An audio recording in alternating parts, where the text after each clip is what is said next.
말씀 베드로전서 1장 6절로 7절 말씀입니다. 베드로전서 1장 6절로 7절 말씀입니다. 그래서 1장 6절로 7절입니다. 자, 읽겠습니다. 그러므로 너희가 이제 여러 가지 시험으로 말미암아 잠깐 근심하게 되지 않을 수 없으나 너희 믿음의 시련이 불로 연단하여도 없어질 금보다 더 귀하여 예수 그리스도께서 나타나실 때 칭찬과 영광과 존귀를 얻게 하려 함이라. 기도하겠습니다. 주님 감사합니다. 귀한 시간 허락하시고 옆에 나와 예배하게 하신 함께하여 주시고 이곳에 오셔서 주님 들어야 하는 것, 말해야 하는 것 그것만 전하고 듣게 하여 주시어서 감사함을 주님입니다. 아멘. 네, 함께 오늘 제목은 긁혔을 때 드러나는 믿음이 막 긁혔니? 막 이렇게 얘기하는 것처럼 잘 모르는구나.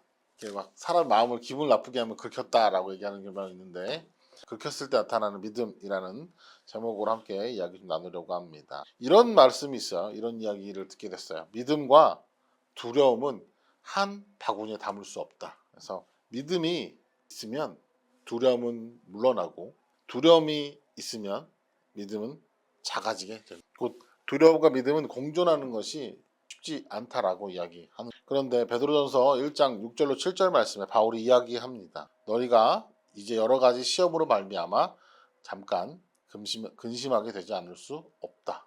근심하게 될 것이다 라고 이야기하고 있습니다. 시험의 순간, 근심하게 되는 순간에 우리의 입술의 고백이 무엇인지를 이야기하고 있는 것. 우리의 믿음의 고백이, 우리의 입술의 고백이, 우리의 마음의 고백이 어떤 것인지를 돌아봐야 한다라고 이야기하고 있습니다. 어떤 문제가 생겼을 때 가장 먼저 하는 것이 무엇입니까? 염려하는 것입니까?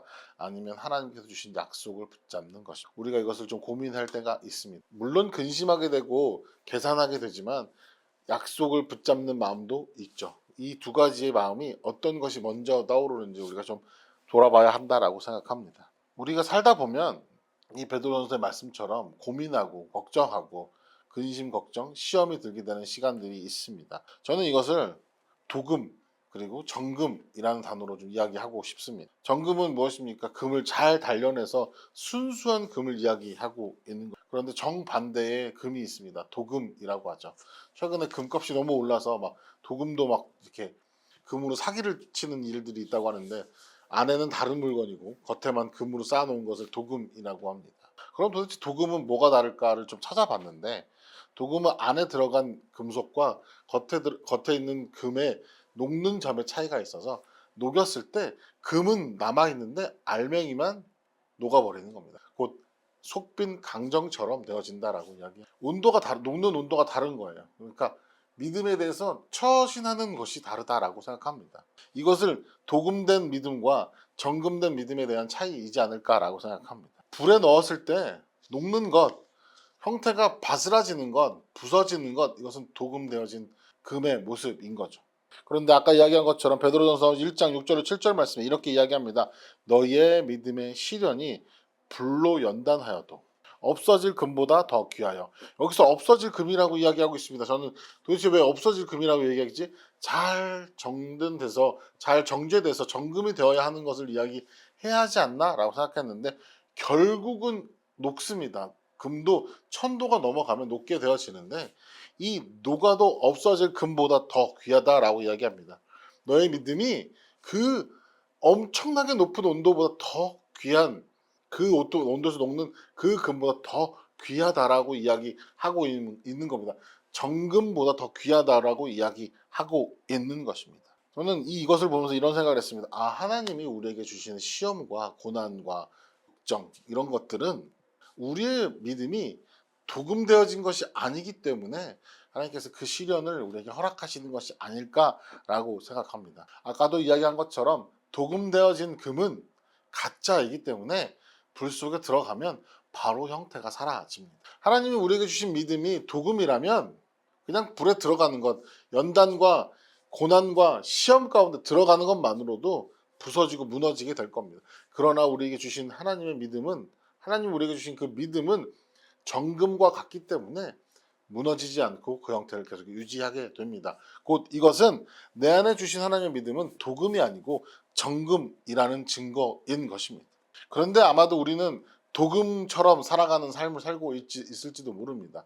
아까도 얘기한 것처럼 긁히면 정금인지 도금인지 알게 된다라고 이야기했던 것처럼 긁으면 도금은 금이 긁어지고 안에 있는 다른 금속이 보여집니다. 문제는 이것이죠.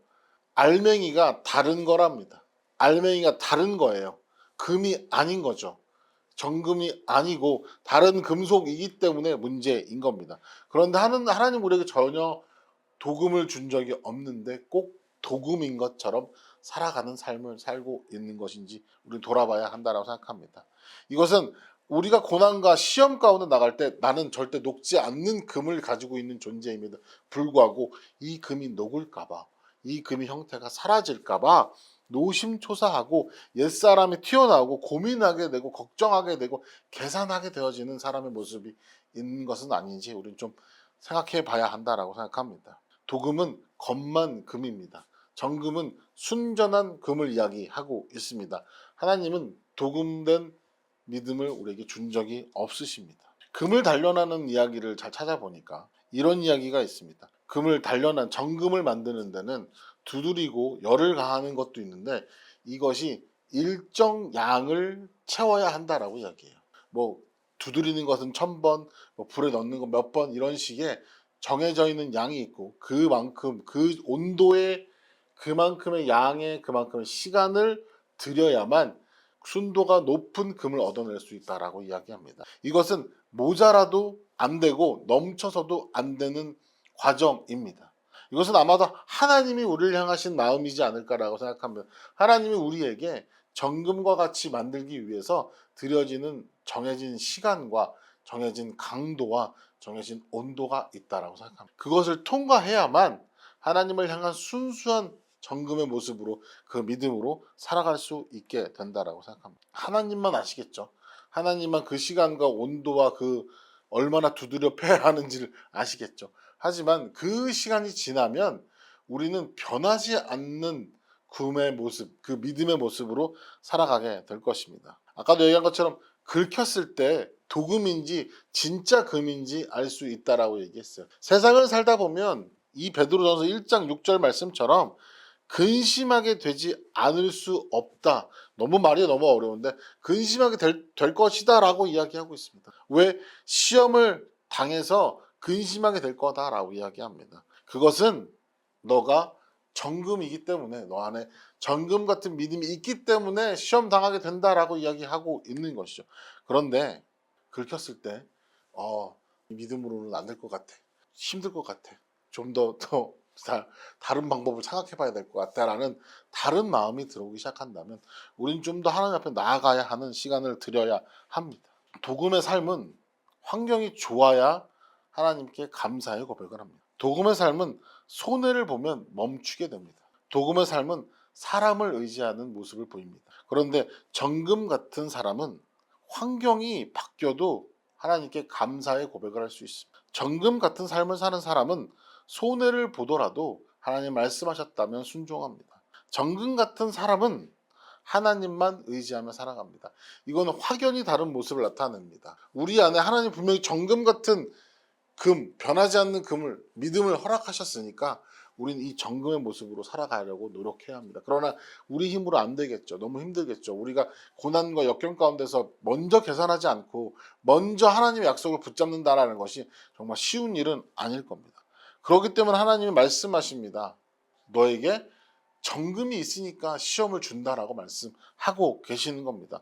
너가 도금이라면, 내가 너한테 준 게 가짜라면 난 너한테 시험을 주지 않아. 진짜니까 널 단련해서 더 순전한 금을 만들고 싶어, 믿음을 만들고 싶다라고 말씀하고 계시는 겁니다. 하나님은 곧 우리에게 시험과 고난을 허락하시는 것은 우리에게 정금 같은 믿음을 이미 주셨다라는 증거일지도 모릅니다. 그러니 우리가 하나님 앞에 나아가서 주님 앞에 기도하고 주의 말씀을 읽고 주님 앞에 예배하는 모든 시간 가운데 주님께 우리는 늘 구하는 것, 감사하며 살아가는 자의 모습, 그리고 하나님만 의지하는 자의 모습, 그리고 하나님께 순종하는 자의 모습의 삶으로 살아가게 해달라고, 그 어떤 것보다 그것을 먼저 할 수 있게 해달라고 우리는 늘 기도하고 고백해야 하는 것이라고 생각합니다. 이것이 정금되는 사람의 모습이기도 하지만 정금되는 사람의 모습으로 살아가기 위한 우리의 결정이기도. 잠깐 기도합시다. 우리 이렇게 기도합시다. 오늘